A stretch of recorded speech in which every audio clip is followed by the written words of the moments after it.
So on Friday, Disney dropped Frozen 2, and I was very much anticipating this movie, as I've said many times now. I reviewed Frozen I think it was about a week ago I reviewed it, and I was just so excited. I've seen this movie so many times, I couldn't actually tell you how many times I've seen this movie, listened to the soundtrack, so I was very much anticipating this movie. And when it comes to the Disney revival age, I felt so far like most of them, they've been setting up sequels. Like Frozen, we've got Big Hero 6, Zootopia, even Wreck-It Ralph, Moana. All these movies, they finish their story, but they kind of keep it away like, oh, if this makes enough money and if it's popular enough, we can make a sequel easily for it. So like we got Wreck-It Ralph, which was a sequel that I was kind of anticipating because I kind of figured we would get it, and it kind of like this trailers look good. I was kind of a bit disappointed by it. Frozen 2, I knew it, and now I've heard in the talks. There's talks now of a Moana sequel, which makes sense. I'm just kind of holding out hope for that Big Hero 6. But this movie, I was very much anticipating it. I knew we'd get it, and I'm kind of a bit mixed on it.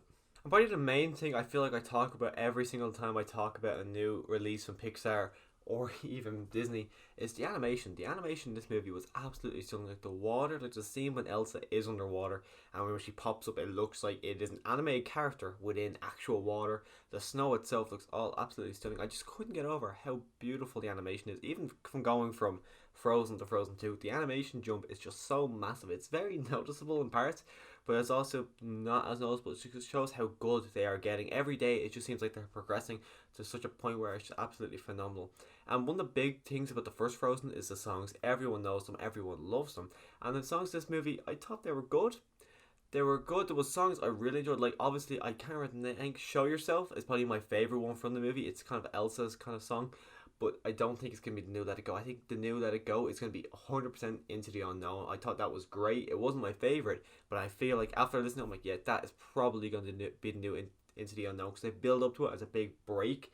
So I feel like that is going to be one that's going to be all over the place. I don't think it'll be as big as "Let It Go," but I think it will be the new Frozen 2's version of "Let It Go."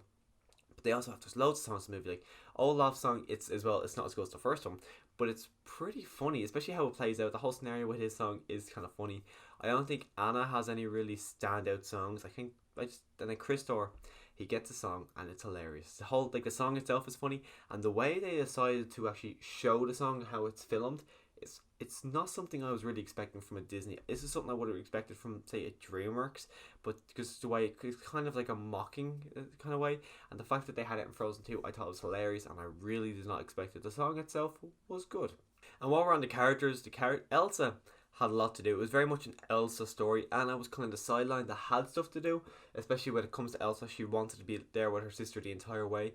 Olaf was just kind of comic relief as he was in the first one. He's a lot funnier in this movie. He's a lot more likable in this movie. I preferred him in this movie to them when he was in the first, because he's kind of developing as a character, which he kind of really wasn't in the first movie. And Christor, you could take him out of this movie and he wouldn't really make a difference. I felt like they didn't know what to do with him, so they kind of gave him one kind of joke and he kind of just ran through it the whole way through. Kind of the way they did with Buzz this year in Toy Story 4, where they didn't really know what to do with him, so they gave him one joke and he kind of ran with that the entire way. That's what I felt like they did with Christor, because I kind of felt like they were struggling to know what to do with him. So I was kind of disappointed we didn't really get a lot from him, because I did love him a lot in the first movie. He got a bit, but nothing really as important to the story. I feel like if you take his character out, it wouldn't really make a massive difference. And because it is a sequel, the question has to be asked: is it better? Is it the same? Or is it worse? I wouldn't say it's better. It's nowhere near as good as the first. It's still good. I still enjoy it. I just think if I want to watch Frozen, I will go for the first one. I don't think this is ever going to be one that I'm like, oh yeah, let's watch the first one. I think this is going to be like, if I watch the first one and I want to see more of these characters, I'll stick on two. I'm not really. I do want to watch it again. That's I think because I was thinking after leaving it, I was a bit like spectacle. I'm like, do I like this? Do I not? And I was thinking about it a good bit, but then I'm like, no, I think I have to see this again. I really do want to see this movie again, because I don't really know how I sit on it yet. I did enjoy it. The story itself was very interesting, and I was very intrigued as the story was going on, because I didn't know where it was going at all. Some of the parts I found very predictable, but some of it I just really didn't know what was going to happen. And there was a turn, I think it was pretty towards the end of the second act, and something happens to our characters, and I didn't know what was going to happen to them next and what was going to go on, which I really enjoyed. I didn't really expect that going into this movie at all. But a sequel, it's not as good as the first, but I would highly recommend it. So Frozen 2, I enjoyed it. I want to see it again. I think if I see it again, I hope I like it more rather than less. but I really don't know. If you've seen the movie, let me know what your favorite song is down below, because a lot of the songs in this movie I think are good. I've listened to the soundtrack now, and I think they're all good, but I don't think any of them are really as memorable as the first. So let me know what your favorite song is down below. Click that subscribe button so you can come back in the next few days and see my Disney Revival Age movies ranked. That's 9 movies there. I'm not counting Winnie the Pooh. But if you like all that stuff, click subscribe, and as always, thanks for watching.